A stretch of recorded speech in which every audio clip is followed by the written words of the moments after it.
आज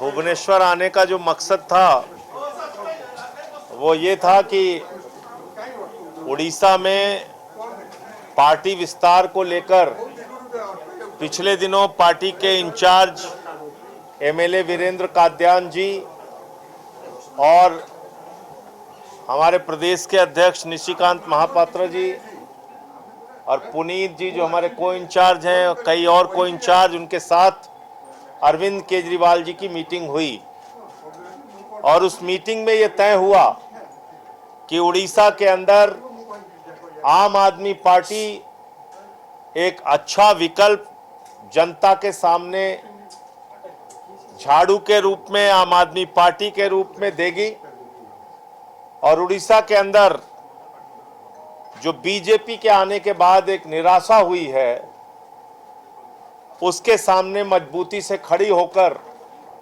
और 2029 में बेहतरीन प्रदर्शन हम लोग यहां पर करेंगे। उसको लेकर यह तय हुआ है कि गांव-गांव में पार्टी संगठन बनाने का काम आने वाले दिनों में शुरू होगा।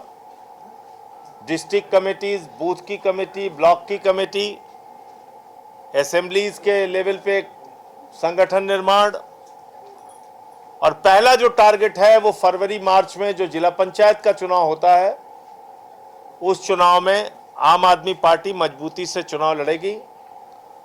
उसके पहले पार्टी का एक मजबूत संगठन, बेहतरीन संगठन बनाकर अरविंद केजरीवाल जी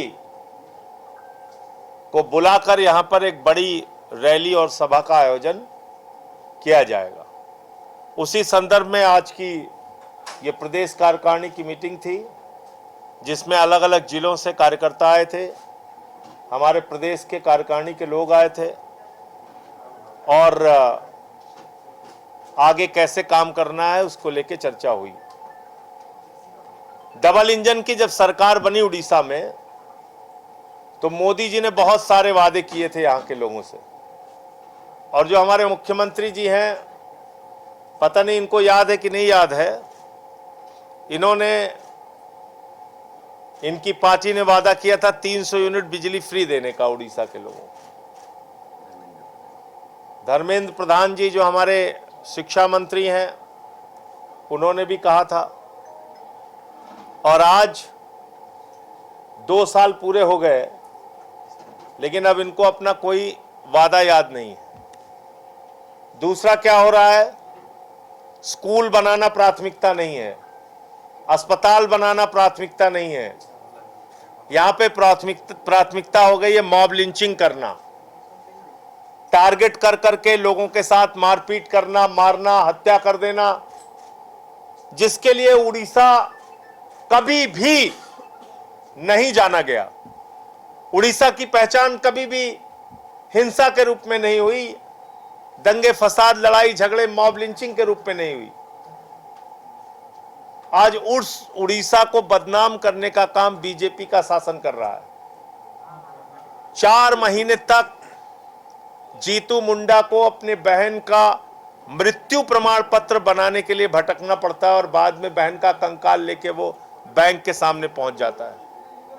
ये दुखद दशा है।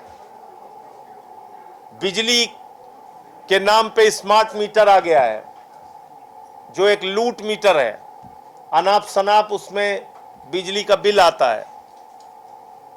तो इसलिए ऐसे तमाम मुद्दों को लेके जो जनता की जिंदगी से जुड़े हैं, आने वाले दिनों में हम लोग एक मजबूत आंदोलन उड़ीसा में खड़ा करेंगे, जनता के सवालों पर लड़ाई लड़ने का काम करेंगे।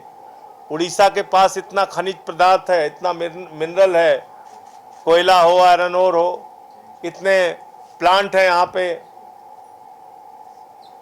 तो रोजगार के लिए क्यों यहाँ के नौजवान को भटकना पड़े? जब यहाँ संसाधन है, प्राकृतिक संपदा है, तो नौकरियां यहाँ के नौजवानों को यही मिल सकती है, किसी दूसरे के सामने जाने की और हाथ फैलाने की जरूरत ही नहीं है। लेकिन बीजेपी की प्राथमिकताओं में न रोजगार है, न काला धन है, न सबको पक्का मकान देना है, न किसानों को दुगना दाम देना है। जितने भी वादे किए थे बीजेपी ने, सारे के सारे वादे पर फेल पार्टी है बीजेपी। और ये डबल इंजन एक कबाड़ा इंजन में तब्दील हो चुका है, जिसको बदलने का काम हम लोग आम आदमी पार्टी वाले करेंगे। मुझे अफसोस है कि भारतीय जनता पार्टी वो पार्टी है जिसके एक नेता ने पिछले दिनों उड़ीसा के गौरव स्वर्गीय बीजू पटनायक जी को सीआईए का एजेंट कहा। बहुत अफसोस की बात है। मैं उड़ीसा में पढ़ाई किया हूं, केवंझर में रहा हूं। बीजू बाबू उस समय मुख्यमंत्री थे, वो आए थे, हमारे यहाँ चीफ गेस्ट थे। और कितने बड़े नेता थे, उन्होंने क्या किया है उड़ीसा के स्वाभिमान के लिए हम लोग जानते हैं। उड़ीसा के सम्मान के लिए क्या किया हम सब लोग जानते हैं। और उनको बीजेपी वाले सीआईए का एजेंट कह रहे हैं। शर्म आनी चाहिए इन लोगों को, जिनको सन ऑफ इंडोनेशिया का खिताब मिला। वो शख्स जिन्होंने पाकिस्तान और भारत की लड़ाई के समय में हमारे अधिकारियों को कश्मीर के बॉर्डर पे पहुंचाया, पाकिस्तान के साथ लड़ते हुए 47 के समय में उन्होंने अपनी भूमिका निभाई। ऐसे व्यक्ति को आप सीआईए का एजेंट कह रहे हो। तो मैं उड़ीसा के लोगों से यह भी कहना चाहता हूं कि आप अपने स्वाभिमान, सम्मान और गौरव के साथ समझौता मत कीजिए। ये डबल इंजन की सरकार जहां कहीं भी आपको चोट पहुंचाने का काम करे, सड़कों पर उतरिए और लड़िए। क्योंकि आज चुनाव को कई प्रकार से हाईजैक भी किया गया है। हमने बंगाल में देखा चुनाव हाईजैक हुआ एसआईआर के नाम पे। हमने बिहार में देखा हाईजैक हुआ चुनाव एसआईआर के नाम पे। हमने दिल्ली में देखा मंत्रियों के घरों पर वोट बने हुए थे, 30-30, 35-35 वोट। हमने केजरीवाल जी के कॉन्स्टिट्यूंसी में देखा 40,000 वोट काट दिए गए थे और 4,000 वोट से वो चुनाव हार गए। हरियाणा में घपला देखा, कर्नाटक में घपला देखा, महाराष्ट्र में घपला देखा।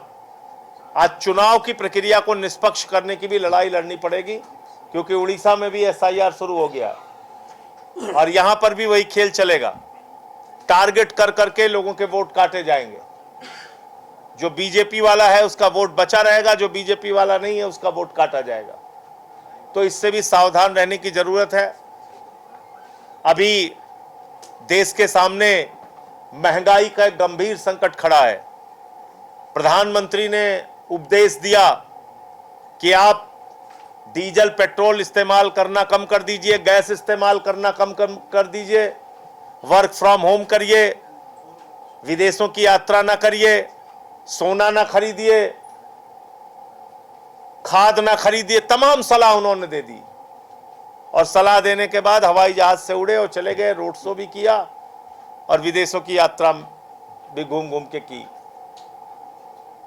उनकी चिंता देश में महंगाई कैसे कम हो इसकी नहीं है। और ये बात मैं पत्रकार बंधुओं पूरी जिम्मेदारी से कह रहा हूं। क्यों कह रहा हूं, 1 मिनट में मैं समझाता हूं।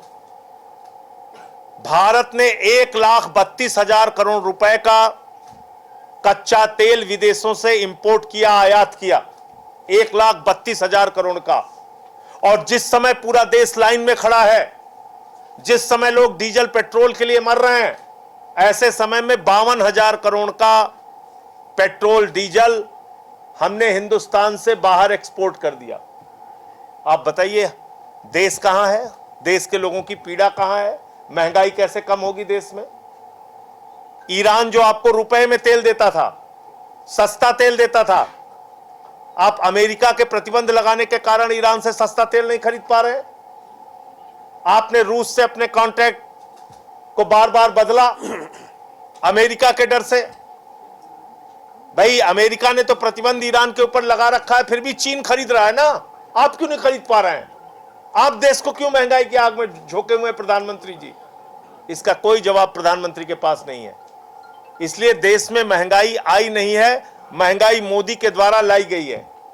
आपको सस्ता तेल खरीदना है, ईरान से खरीदिए, रूस से खरीदिए, अरब के देशों से खरीदिए।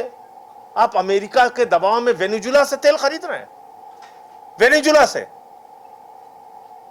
कितना मोटा कच्चा तेल वहां से आता है, उसको हिंदुस्तान में रिफाइन करने के लिए भी 1-2 रिफाइनरी है, बाकी रिफाइनरी नहीं है।